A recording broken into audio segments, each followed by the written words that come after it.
Now listen to this. This is mind-boggling. This is just too much. This hadith is too much. As in, it's so powerful. If you were to reflect on it, you should, maybe faint. When Allah loves a slave, He calls on Jibreel. Who's Jibreel? You know who Jibreel is? The greatest of the malaika, as far as Ahl Sunnah wal Jama'ah. The one whom when the Prophet ﷺ saw, he fainted alayhi salatu wasalam, because of his wings had covered the horizon. Jibreel, the angel who's responsible for the most virtuous thing, which is conveying the revelation from Allah to the messengers of Allah. Jibreel, and what do you know about Jibreel? Allah said, whoever is adu, whoever is an enemy to Jibreel, then Allah is the enemy to the disbelievers. Allah defended Jibreel in the Quran. Jibreel, the one who took the Prophet sallallahu alaihi wasallam in Al-Isra al-Mi'raj, in the ascension to the heavens. Jibreel, the malak, which we don't know what to say about, because of his honor and his virtue in the sight of Allah. Allah will call on him to share with him the love which He has for you. Allah doesn't need to do this. He could not do this, but Allah likes to do this, so He does it. He says, I love Fulan. Now I want you to think that Fulan is you. Whatever your name is, Ahmad, Mayroob, whatever your name is. Imagine Allah above the heavens, above the throne, in His greatness and His majesty, which is beyond our human comprehension, calls out to Jibreel to inform him that He loves you. And then only that, فَأَحِبَّهُ, then He commands Jibreel to love you also. So Jibreel now loves you. Allah and Jibreel love you. But it doesn't end there. Jibreel then will call upon the inhabitants of the sama. Who are they? All the malaika. How many? We can't even count. Trillions and trillions of malaika which Allah created beyond our, again, human comprehension. All of them are commanded simultaneously to love you. First Jibreel says, Allah loves Fulan, so now you have to love him. Then all of the angels in the heavens love you. Then Allah will place acceptance for you on earth. So people will love you. Not everyone. You may be saying, why do I have enemies? People who love the Sunnah will love you. The people who love Allah and His Messenger will love you. The people who are upon the correct aqeedah and methodology will love you. Other people may hate you because of a problem in them, not because of a problem in you. Because you may say, well, this fasiq, this evil, disobedient person doesn't love me. Don't expect him to love you. He loves people like himself. Who will love you? Righteous people.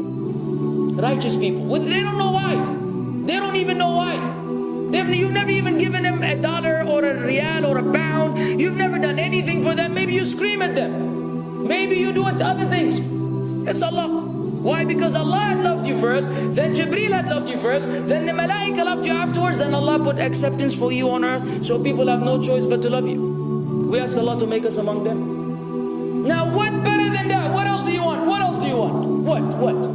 If you're a person whom Allah loves, in every movement you go, you do, you pray, you sleep, whatever you do, you are among those whom Allah loves and Jibreel loves and the angel loves. What else do you want, ya akhi? You're guaranteed success in this life and in the life to come. Guaranteed. No way Allah will punish you. No way. No way Allah will punish someone whom He loves. But the hadith doesn't stop. The hadith has a very saddening continuation, which we should seek refuge with Allah from. وَإِذَا أَبْغَضَ عَبْدًا, and if Allah hates a slave, He also calls on Jibreel.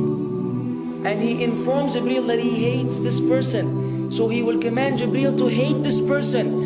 Then Jibreel will tell the angels to hate this person. Then Allah will put hatred for him on earth. La ilaha illallah. Imagine you walking upon the planet, the face of the earth which Allah created, while Allah hates you, and the angels hate you, and Jibreel hate you, and the righteous people hate you. What a sad state for a human being. And ikhwan, we could be one of those as well. If you are prideful, arrogant, you are qualified for this hatred, because Allah does not love kulla mutakabbirin jabbar. Allah does not love the arrogant, the prideful. If you go against the sunnah, then Allah does not love those who go against the sunnah. If you don't observe taqwa, and you don't observe ihsan, and you don't observe tawbah and tatahur, then again we are disqualified. If you, many things which we can mention, many things which will bring about Allah's hatred and deprive us of Allah's love. It's a very sensitive situation, meaning right now, you have to be one of these two. Either Allah loves you or He doesn't. But there's always good news, even for those people whom we can be amongst.